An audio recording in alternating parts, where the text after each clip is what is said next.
$16 फिर अब हम लोग अपना नेक्स्ट पार्ट कर रहे हैं। हम लोगों ने भी लास्ट सेशंस में जो कंप्लीट किया है वो करा है परचेज साइकिल को कंप्लीट किया है।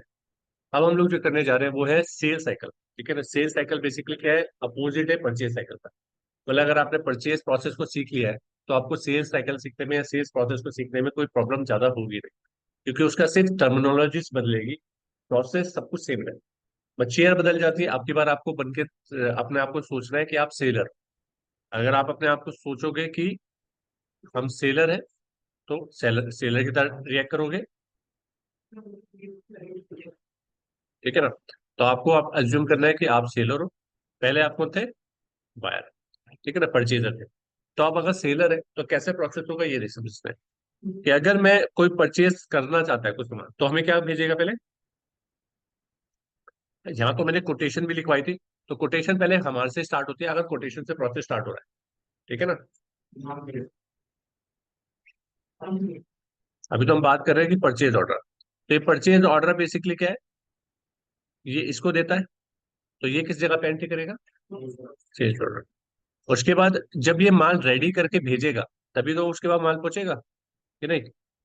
तो क्या करेगा, डिलीवरी चालान बनाएगा जब माल भेजेगा। जब ये पर्सन अपने यहाँ से माल भेजेगा तो वो एक चालान तो जरूर बनाएगा ना। जो अब तक आप देख रहे थे परचेज में चालान आ रहा है, तो वो चालान इसने बनाया होगा। तो वो चालान किस वाउचर में बनाया होगा, वो बनाया होगा डिलीवरी नोट वाउचर में। तो ये इसको डिलीवरी नोट भेजेगा। करेक्ट है। तो पहला डॉक्यूमेंट तो यहाँ से अगर परचेज ऑर्डर से स्टार्ट कर रहे हैं तो इसने दिया, फिर उसके बाद इसने डॉक्यूमेंट दिया। फिर इसको ये चेक करेगा और चेक करने के बाद क्या करेगा, अगर कोई टूटा फूटा सामान निकला, भाई देखो ये क्या करेगा, फिर रिसिप्ट नोट देगा।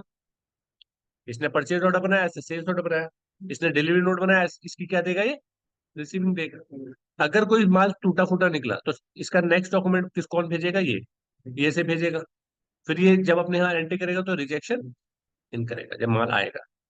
ये वाला जो पार्ट है वो सिर्फ सेल्स, मतलब इस पर्सन के परचेज डिपार्टमेंट ऑपरेट कर रहे हैं और इस पर्सन के सेल्स डिपार्टमेंट। तो इसका मतलब है अकाउंट्स का भी कोई रोल यहाँ तक नहीं होता। उसके बाद जब वो, अब यहाँ पे तक सारी बात होगी तो अब बिल बनेगा। तो जब बिल बनेगा तो ये बिल बनाएगा तभी तो इसे ये अपने आप परचेज में एंट्री करेगा। तो ये से बिल बना के भेजेगा तो ये अपने यहाँ इनवॉइस परचेज में एंट्री कर लेगा। राइट। फिर उसके बाद क्या होगा कि अगर माल टूटा फूटा या खराब निकला या कोई भी ऐसी रीजन है जिसकी वजह से माल वापस किया जा रहा है, तो वो इसको एक नोट बना के देगा, डेबिट नोट। तो जब ये इसे डेबिट नोट बनाएगा तो ये क्रेडिट नोट में एंट्री करेगा। फिर उसके बाद फिर ये इसको पेमेंट भेजेगा।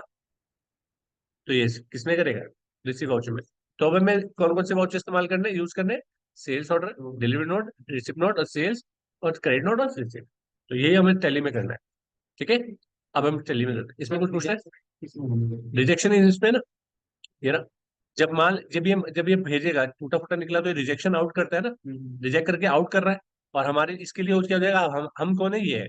तो हमारे लिए क्या होता है कि रिजेक्शन इन, तो हमारे लिए माल आया है ना, तो हम रिजेक्शन इन वॉल्यूम वाउचर में एंट्री करें कि माल इतना वापस आया है। करेक्ट है ना। देखो, तो सबसे पहले सेल्स ऑर्डर ओपन करना होगा, वाउचर में जाएंगे, सेम प्रोसेस होगा। तो आप अदर वाउचर में जाओगे और यहाँ पे शो इनएक्टिव में क्लिक करोगे, क्योंकि सेल्स ऑर्डर तो है ही नहीं, परचेज ऑर्डर खुला हुआ है। इस पे जाओगे तो सेल्स ऑर्डर वाउचर के अंदर ही सेल वाउचर दिखेगा, इस पे क्लिक करोगे तो वो खुल जाएगा। यहाँ पर आप डेट डालोगे किस डेट पे ये ऑर्डर आ रहा है, तो आपने फर्स्ट मेल लिया। अब किससे आ रहा है, आपने बनाया, मान लीजिए लेजर बनाया यहाँ पर, एक एंटरप्राइजेस।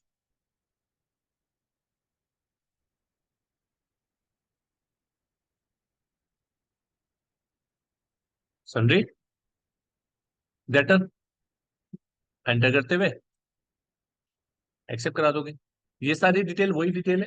जब आपको ऑर्डर मिलेगा तो उस ऑर्डर पे कुछ डिटेलें लिखी होगी, तो वो अपने आप भी आप रिकॉर्ड करना चाहते हो जो आपकी सॉफ्ट कॉपी में आप यहाँ पे लिख सकते हो कि सामने वाले ने बोला था कि चेक के थ्रू पेमेंट करेगा। अगर ये डिटेल है तो, नहीं तो फिर रह सकते हो सकता है आपने कोई कोटेशन पहले दी हो उसे, उसके बेस में उसने ऑर्डर दिया है, तो आप भी अपना रेफरेंस बनाने के लिए लिख सकते हो कोटेशन नंबर 001 जो भी कुछ था, और 30 दिन के अंदर डिलीवरी दे देंगे। ठीक है ना। तो ये देनी है, ये सारी डिटेल अगर आप फिल करना चाहते हो तो फिल करो, नहीं तो ब्लैंक छोड़ो। जिससे ऑर्डर आया उसकी डिटेल यहाँ पे लिखो और एंटर करके यहाँ पे आगे बढ़ो। यहाँ पर अब क्या बनेगा, सेल्स ऑर्डर नंबर। तो आप सेल्स ऑर्डर नंबर डालोगे पहले, जो हमारा सीरियल नंबर होगा। यहाँ पे ले जब बनेगा क्या, सेल्स। वहां पे सेल्स परचेज का बनाता है तो यहाँ पे सेल्स का बच जाएगा। कॉस्ट सेंटर नो करोगे और एक्सेप्ट करा दो। अब जिस चीज का ऑर्डर आ रहा है, मान लीजिए आमना प्लस की बोतलों का ऑर्डर आ रहा है, कितनी? अब माल अभी मैं ऑर्डर रिकॉर्ड कर रहा हूँ, किसी ने मुझे रिक्वेस्ट करा है, तो मैं उस रिक्वेस्ट को एंटर कर रहा हूँ। तो आगे मैं भेजूंगा, तो मैं डिसाइड डिसाइड करूंगा कि मेरे पास तो माल रखा हुआ है, तो सॉरी, जेब में स्टोर में भी रखा हुआ, राजकोट में।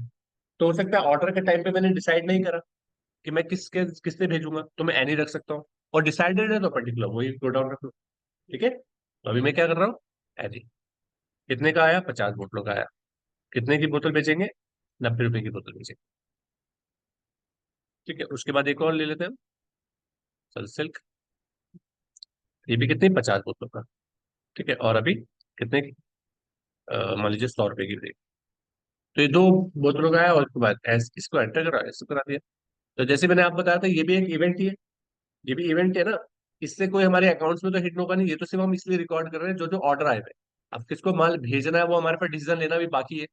तो अगर मैं इसका बुक्स में रिपोर्ट देखता हूँ, तो सेल वॉच में तो कोई असर नहीं पड़ेगा इसमें, या पड़ेगा? नहीं पड़ेगा। ठीक है ना। लेकिन जितने भी हमारे ऑर्डर है जो हमने किसी को दिए हैं, सॉरी, हमसे हमें पास आए हैं, अगर मुझे वो चेक करना है कि कौन कौन से ऑर्डर अभी पेंडिंग है जो अभी तक मैंने माल नहीं भेजा जिनका, तो आप यहाँ पे डिस्प्ले में जाके,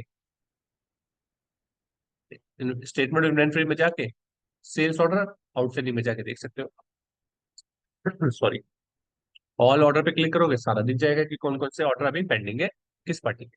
ठीक है। अगर आप, अब आप इसके बाद क्या भेजोगे? डिलीवरी नोट करोगे, माल भेजोगे, तो वो नेक्स्ट पार्ट में देखते हैं।